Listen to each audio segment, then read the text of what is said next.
অন্তরে অন্তরে।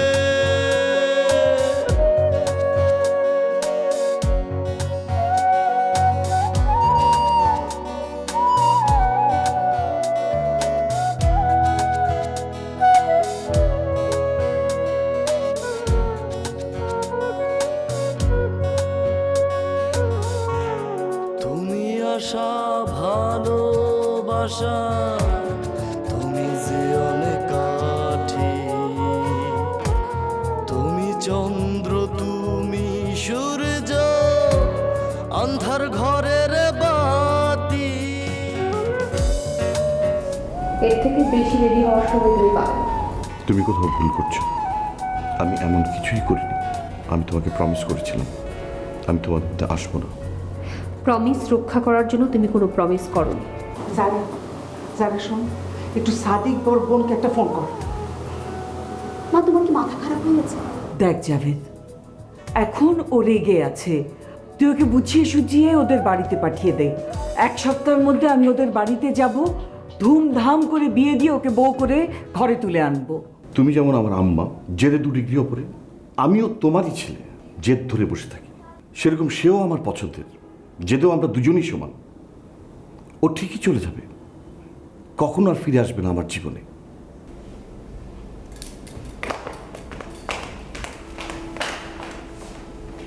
নতুন জীবনের জন্য আপনাকে শুভেচ্ছা জাভেদ ভাই।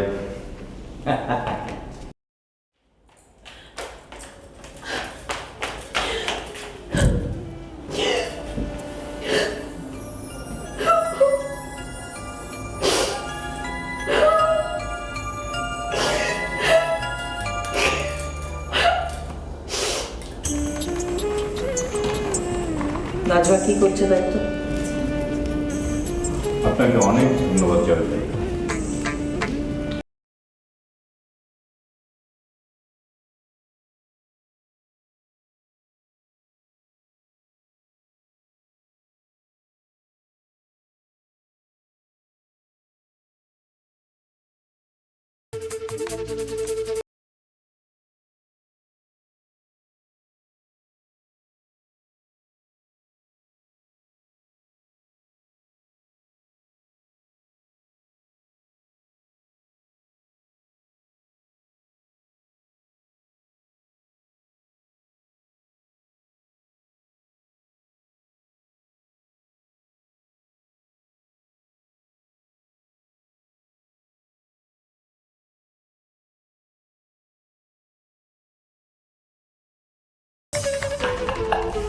জাভেদ ভাই, আমি তাহলে গিয়ে বাসর ঘরটা রেডি করি।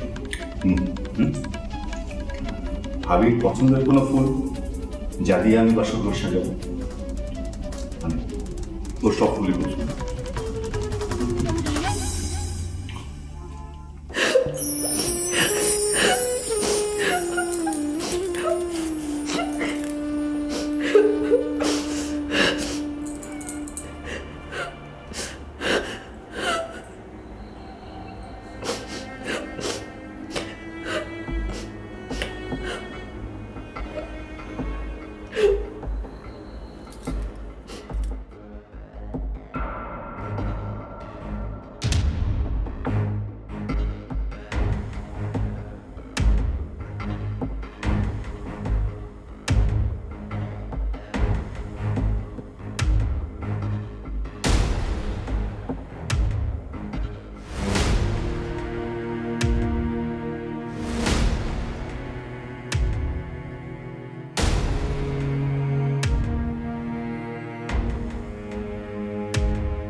ভাই এত রাতে কোথায় গিয়েছে?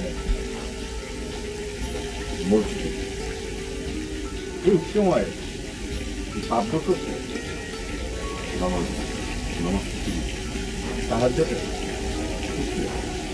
নামাজের শুরু হয়। চল ভাবির ধরে আপনাকে কোথায় দিয়ে চল বেশি অ্যাক্টিভ করিস না। জাভেদ, তোর সঙ্গে আমার কিছু জরুরি কথা আছে।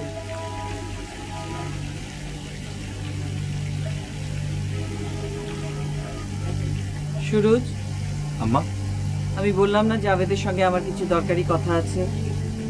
আপনি তো কিছুই বলেননি, তাই শুনতে পাইনি। বলেন। এখন বলছি, যাও।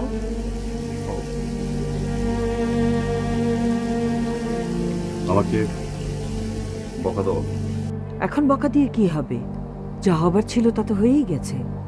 বাদ দে, ভাগ্যে যা ছিল তাই হয়েছে। কিন্তু পদ্ধতিটা ঠিক ছিল না, ভুল ছিল। আমার মন খুশি হয়নি। পরিস্থিতিটাই এমন ছিল না। আমি আমার আনন্দের জন্য তোমাকে কষ্ট দিতাম না। আচ্ছা, যা হবার হয়ে গেছে, এখন পরিবেশটা ঠিক করতে হবে। বলো। দেখ জাভেদ, যা হয়েছে ভালোই হয়েছে। তুই যা করেছিস তোর পছন্দ মতো করেছিস, কিন্তু সমাজের নিজস্ব একটা চোখ আছে। সেই চোখ খুব বাঁকা। বাড়ি থেকে চলে আসা মেয়েরা অনেক দুর্নাম সাথে করে নিয়ে আসে। ওকে এখনই বাড়িতে রেখে আয়। জি। ওকে ওর মার বাড়িতে রেখে আয়, এখন, এই মুহূর্তে। ও আমার স্ত্রী, আমি ওকে বিয়ে করেছি। বিয়ে হওয়া মেয়েরা কি মায়ের বাড়ি যায় না? এই রাতের অন্ধকারেই ওকে ওর মায়ের বাড়িতে রেখে আয়। এই রাতেই ওর বাড়ির সীমানা পেরিয়েছে। ওর মায়ের সম্মান এই রাতের মধ্যেই লুকিয়ে রয়েছে। ওর মাও আমার মতোই বিধবা। আর একজন বিধবার দুঃখ যদি আমি বুঝতে না পারি, তাহলে আমার মুখে জুতোর বাড়ি দেওয়া উচিত। দু একদিনের মধ্যেই সম্মানের সাথে ধুমধাম করে ওকে আমি বউ করে আবার বাড়িতে নিয়ে আসবো। ঠিক আছে, চল, আমি যাচ্ছি তোর সঙ্গে। ব্যাস, আমি বলে দিলাম আর না। বংশের সম্মান রক্ষা করার দায়িত্ব শুধু আমার, তাই না? তুমি তুমি আমাকে এখান থেকে নিয়ে যাও, প্লিজ। আমাকে এসে নিয়ে যাও। ভিতু কাপুরুষ, তুমি ওখানে বসে থাকো, আমি নিজেই চলে আসবো। দাঁড়াও, যেভাবে জাভেদের বউ চলে এসছে ঠিক সেভাবে। যে রাস্তা ও আসার জন্য বানিয়েছে না, সেই রাস্তা আমি আমার বাইরে যাবার জন্য বানাবো। ওকে তো কেউ বের করে দেয়নি, তাহলে কি তুমি আমাকে বের করে দেবে? বলো, কথা বলছো না কেন? চুপ করে আছো কেন? বলো।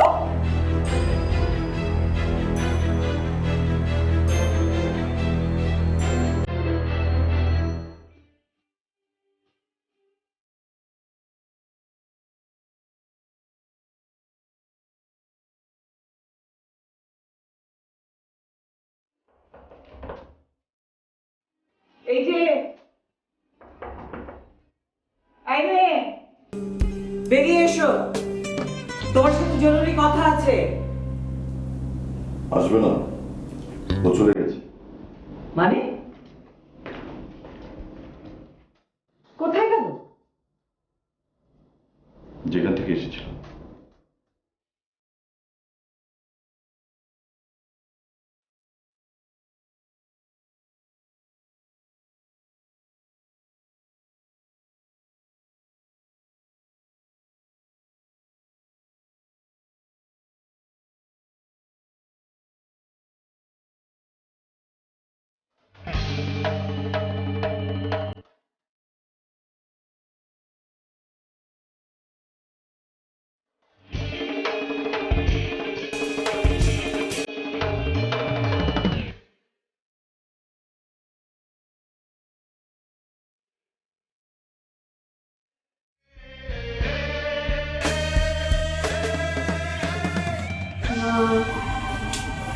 তুমি একটু থামো তো।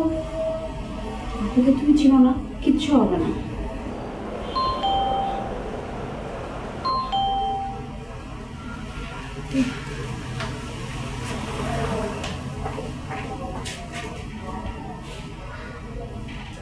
আসসালামু আলাইকুম।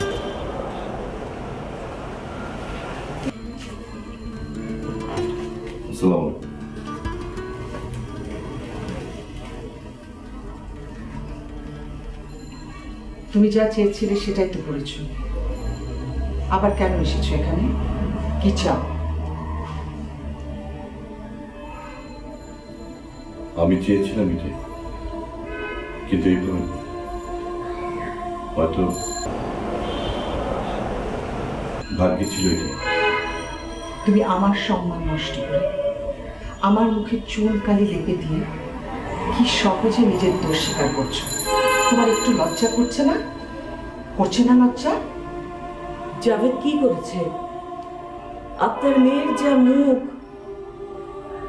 আপনার মেয়ে যা বলতে পারে, তাতে আমরা যে ওকে বাড়ি থেকে বের করে দিইনি, তাহলে ও কি করতো অত রাতে কে জানে। আমি ওদের বিয়ে দিয়ে দিয়েছি।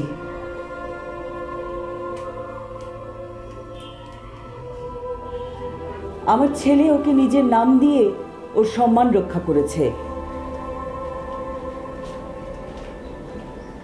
তা বোন, আপনি কথা না বাড়িয়ে সিচুয়েশনটা সামলানোর চেষ্টা করেন। আপনি কি বলছেন আমি তো কিছুই বুঝতে পারছি না। এমন অবস্থায় আসলেই কোনো চিন্তা শক্তি কাজ করে না। এমন সন্তান যেন আল্লাহ কাউকে না দেন। কিন্তু বোন, আমি সব সামলিয়ে নেব। আপাতত যা হবার তা হয়েছে, এখন ও এখানেই থাক। কয়েকদিন পর ধুমধাম করে আমি ওকে আমার ছেলের বউ হিসেবে তুলে নেব।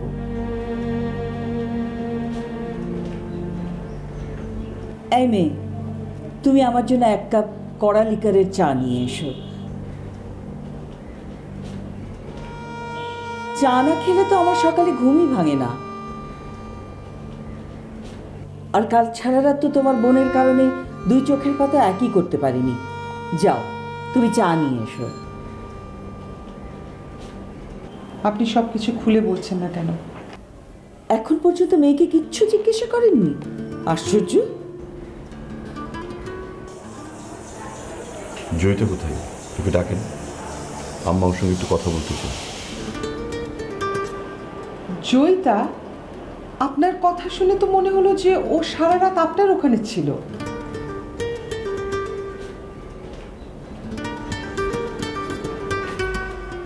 আমি সেটাই তো বলছি।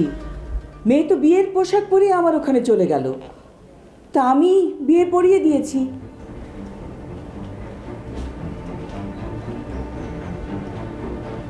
কিন্তু বিয়ের কিছু রীতিনীতি আছে, কিছু নিয়ম কানুন আছে। আমি ভাবলাম মেয়েকে আগে আপনার কাছে রেখে আসি, পরে ওকে ধুমধাম করে তুলে নিয়ে যাব। মেয়ে আপাতত তার মার কাছেই থাকুক। কিন্তু ও নিজেই একটা বুদ্ধিমানের কাজ করেছে, ও নিজেই আপনার কাছে চলে এসছে। কিন্তু আপু তো এখানে আসেনি, কাল রাত থেকেই তো সে নেই।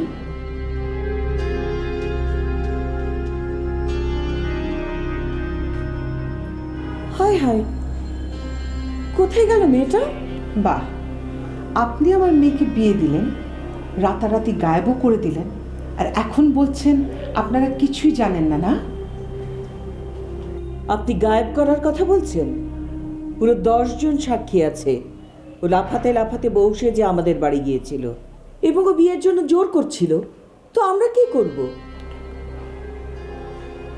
আম্মা প্লিজ একটু চুপ থাকেন। আমি কিচ্ছু শুনতে চাই না। তুমি আমার মেয়েকে ফিরিয়ে এনে দাও। কোথা থেকে ফিরিয়ে এনে দেব? আঁচল দিয়ে বেঁধে রেখেছি না কোলের মধ্যে লুকিয়ে রেখেছি? আম্মা, তুই শুধু আমাকে থামাচ্ছিস। আমি ওনার ভালোর জন্যই বলছি, আর উনি আমাকে চোখ রাঙাচ্ছেন। তাহলে কার কাছে জিজ্ঞেস করবো আমরা? কাল রাতে যা কিছু হয়েছে তার জন্য দায়ী আপনার ছেলে। আপুকে সে এতই অসহায় বানিয়ে ফেলেছিল যে আপু বাড়ি থেকে বেরিয়ে যেতে বাধ্য হয়েছিল।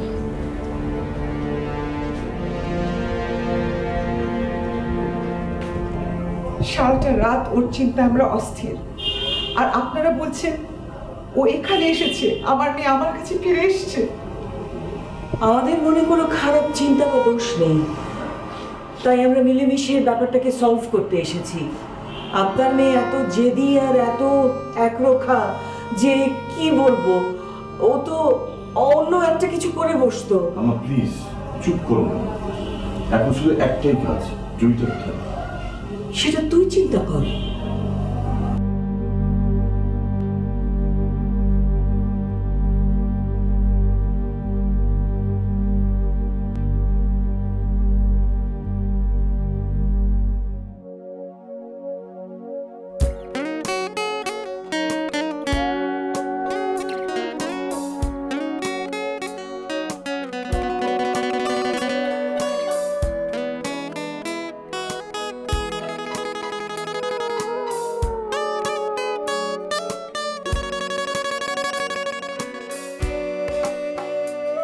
সব সিনেমা দৃশ্য তো তোর সামনেই ঘটেছে, বলে দিবি। একটা ভিলেন তার নায়িকাকে পাওয়ার জন্য তার নায়ককে সরিয়ে দিয়েছে মেরে ফেলে। কি সাদেক মারা গেছে? এ সময় সমস্যা হলো এটা যে ও নিখোঁজ, কোথাও কোনো ট্রেস নেই। সমস্যা তো তখনও ছিল যখন ও নিখোঁজ হয়নি। আমি কিচ্ছু শুনতে চাই না। আমি আমার মেয়েকে তোমাদের কাছ থেকে ফেরত চাই। মানে কখনো তুমি আপুর উপর রাগ করো আর কখনো তুমি ভালোবাসো। কিন্তু দেখ, ওর জীবনে একের পর এক যে ঘটছে, সেটা তো ঠিক হচ্ছে না। আপু নিজের জীবনের জন্য যা করছে সেটা কি করা ঠিক? আমি যা করেছি তা চিন্তা ভাবনা করে করিনি। ভাবির ছোট বোন, যার সাথে আমার বিয়ে। আগে বার সুরজ। না মানে শালি, আপনার শালি ফোন করেছিল, ভাবি ঠিক মতো বাসায় পৌঁছেছে।